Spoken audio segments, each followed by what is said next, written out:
Hello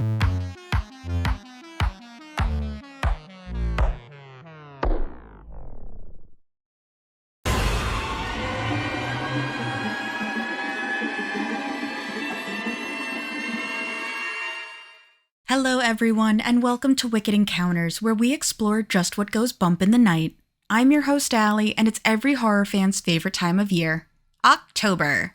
In celebration of the spookiest month, I've compiled a list of movies that I think are worth sharing with you guys, and I'm calling it the 31 Days of Wicked Horror. We're on the 30th day of October now, only one more day of this wonderful month. But in case it's your first time checking in, I'll tell you how I've selected these movies that I believe are worthy enough for you to watch.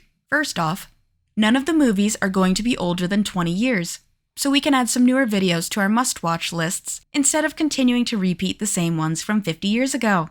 Not sure if you've seen Cannibal Holocaust, but yeah, it's a watch, I suppose. Secondly, I'll be providing the synopsis and plot of the movies for those who may not like surprises or for those who just want to listen to know what the movies are about. There will be a slide letting you know when we're coming up on it, and I'll let you know where it's safe to click on to avoid spoilers. Also, while many of the movies are streamable, I'm not going to really provide the info on where you can watch them, because it varies based on where you live, and streaming services love removing their movies. I still don't know why though, just keep them for as long. Ugh. I hate licenses. Finally, I'm going to give you some reasons as to why the movie stands out and why I think you'll like it. So, 30th on our list is Evil Dead Rise.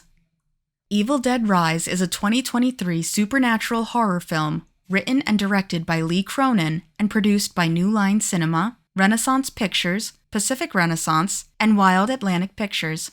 It's the latest installment in the Evil Dead franchise, shifting the terrifying horror from the traditional cabin in the woods to an urban apartment complex. The film focuses on the themes of family, possession, and survival, blending grotesque body horror with supernatural terror. I'm going to go more in depth and go over the plot of the movie now, so if you'd like to skip, you'll know where to skip to in 3, 2, 1.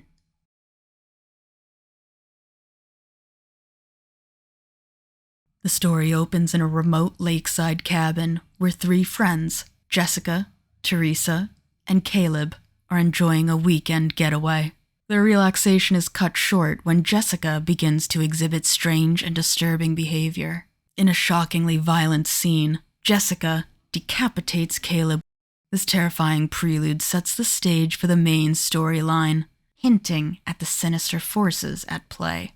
The movie then cuts to Ellie, a single mother living in a rundown Los Angeles apartment with her 3 children, teenage daughter Bridget, middle son Danny, and young daughter Cassie. Ellie's sister Beth, a touring guitar technician, returns home unexpectedly, revealing she's dealing with her own personal issues. Beth and Ellie have a strained relationship, but there's a sense of love between them. One night, a powerful earthquake shakes the building, opening a fissure beneath the apartment. Going out to grab dinner, Danny, the curious middle child, explores the crack in the parking garage floor and discovers a hidden vault containing strange items, including an old vinyl record and a mysterious book that looks ancient and bound in human skin, one that the audience immediately recognizes as the Necronomicon, the Book of the Dead. Despite his better judgment, Danny takes the book and the records back to the apartment. Playing the records, he hears incantations in a foreign language. The voice on the recording is that of a priest from the 1920s, who describes how he attempted to translate the ancient texts. Unbeknownst to Danny, the incantation is awakening a dormant, evil force. The recording plays on, unleashing demonic entities into the apartment. Soon after, Ellie is attacked and possessed by the malevolent force in one of the film's most gruesome scenes. Her body contorts and twists in grotesque ways, signaling her transformation into a deadite, a possessed, violent, and supernatural strong version of herself. Ellie returns to her family, but her behavior is increasingly erratic and terrifying, escalating to violent outbursts. Her children, horrified, witness their mother slowly transforming into something monstrous. What follows is a relentless descent into horror as Ellie, now fully possessed, becomes a brutal, demonic force bent on killing her family. In one shocking scene, she brutally attacks Bridget, who also becomes infected by the Deadite curse. Bridget's transformation is marked by increasingly violent behavior and self-mutilation, creating a horrifying atmosphere within the confined apartment. Beth, realizing that the Necronomicon and the incantations from the records are responsible for the horror, tries desperately to protect Danny and Cassie from their mother and sister, who are now both possessed. As the situation escalates, the apartment becomes an increasingly dangerous battleground, with Deadite Ellie stalking her children and Beth, determined to destroy them in increasingly brutal ways. The horror intensifies as the Deadite begins manipulating her memories and using her maternal bond to torment her children emotionally, before attempting to murder them. Meanwhile, Beth unearths the full extent of the Necronomicon's evil by listening to the rest of the vinyl recordings, where the priest's research reveals that the demonic force can't be easily stopped. It is a relentless, consuming evil. The film culminates in a gruesome showdown as Beth, armed with a chainsaw and other weapons, fights to protect Cassie from the increasingly monstrous Ellie. In a final confrontation, the Deadites attempt to merge into a grotesque, multi-limbed abomination of flesh and blood, a creature born of Ellie, her children, and those that they have killed in the apartment complex, their possessed bodies merging together.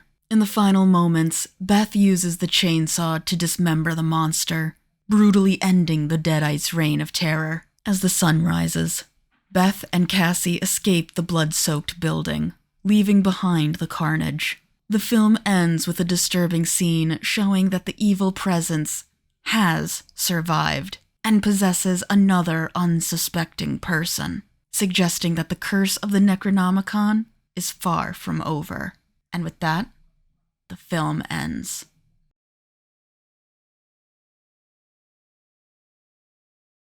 Hello! Nice to see you! To those who stayed, I hope you enjoyed what you heard enough to give it a watch, and for those who skipped, I will say this film is nothing really like the old Evil Deads, but oh boy, it's a lot better than what I initially was expecting. But I bet you're wondering why it made it onto the list. What makes Evil Dead Rise stand out? Well, for one, it takes a little bit of a chance and changes the setting. One of the most notable shifts in Evil Dead Rise is its urban setting.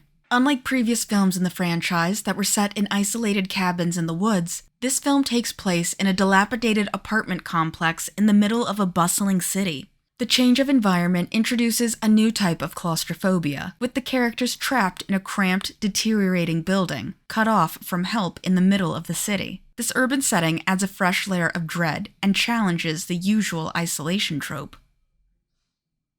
Family-centered horror. Evil Dead Rise revolves around family dynamics, specifically the relationship between Beth, Ellie, and Ellie's children. The horror of seeing a mother turned into a murderous Deadite preying on her children adds an emotional weight that makes the horror even more personal and devastating. The tension between Beth and Ellie's estranged relationship, as well as the vulnerability of the children, adds depth to the terror. The film explores maternal horror in a way that feels raw and unsettling, and to be honest, it does a damn good job. Brutal and unrelenting violence. The Evil Dead franchise has always been known for its extreme gore and over-the-top visceral horror, and Evil Dead Rise takes that to new heights. The film features some of the most intense, graphic violence in the series, from the possession scenes to the brutal dismemberments and grotesque transformations. The gore is relentless, with a focus on body horror that makes the Deadite possessions disturbingly visceral. Director Lee Cronin's use of practical effects adds a sense of realism to the carnage, making the horror feel tangible and more effective with how shocking it can be. Claustrophobic atmosphere. The apartment setting adds a layer of claustrophobia that heightens the tension. As the possession spreads, the space feels more confined and suffocating with limited means of escape. The characters are trapped within the apartment, isolated from the outside world, amplifying that feeling of hopelessness. This tight, confined environment contrasts with the more open, expansive setting of earlier Evil Dead films, enhancing the film's intensity. Respect for the franchise's roots. Evil Dead Rise maintains many of the franchise's signature elements while adding in its own twists. The use of the Necronomicon, Deadite possession, the iconic chainsaw, and the brutal violence all pay homage to the original films. But the film doesn't just rely on nostalgia. It introduces new ideas, such as a multi-limbed abomination, and focuses more on the psychological trauma of possession than its predecessors. Practical effects and gore. Like the earlier Evil Dead films, Evil Dead Rise relies heavily on practical effects, making the violence and body horror feel more tangible and horrifying. The practical effects used for the Deadites' makeup, dismemberment scenes, and the grotesque monster form gives the film a gritty, grounded feel, reminiscent of 1980s horror, but with a nice, modern polish. Emotional horror. Beyond the gore and the supernatural elements, Evil Dead Rise taps into the horror of losing a loved one and seeing them transform into monstrous entities. The familial relationship makes the horror more intimate, particularly the trauma of watching a mother turn into something unrecognizable and deadly. The film's emotional core gives it a weight that makes the horror resonate on a deeper level. Blend of humor and horror. While Evil Dead Rise is definitely a much darker and more serious entry in the franchise compared to Evil Dead 2 or Army of Darkness, there are still moments of dark humor characteristic of the series. These moments of levity, though sparse, provide brief respite from the intensity and serve as nods to the original film's legacy of balancing terror with twisted comedy. Evil Dead Rise reinvents the classic Evil Dead formula by placing the horror in an urban setting, focusing on family dynamics, and delivering some of the most intense gore and body horror seen in the franchise. Its claustrophobic atmosphere, strong female protagonists, and emotional undercurrent makes it stand out in the series, and in modern horror, blending nostalgia with new ideas to create a fresh yet terrifying experience. And that's all I have on Evil Dead Rise. Oh wow, I only have one more movie that I'll be sharing with you. What do you think it could be? How do you feel about Evil Dead Rise being on the list? Would it make it onto yours? How did you feel about the Deadite taking over the mother and, well, how she went on to behave? Let me know in the comments.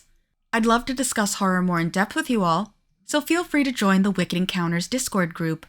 If you like what I do and want to support me, maybe consider liking the video, subscribing to the channel, and clicking that little bell icon so you know when I post. If you want to support me in other ways, why not check out my Patreon? Speaking of, I'd like to give a great big thank you to my patrons, Nakala and Beefalump. I hope you two are having the best October. Well, that's all I've got time for today. So remember, I'm Allie, this is Wicked Encounters, and I'll see you next time. Bye!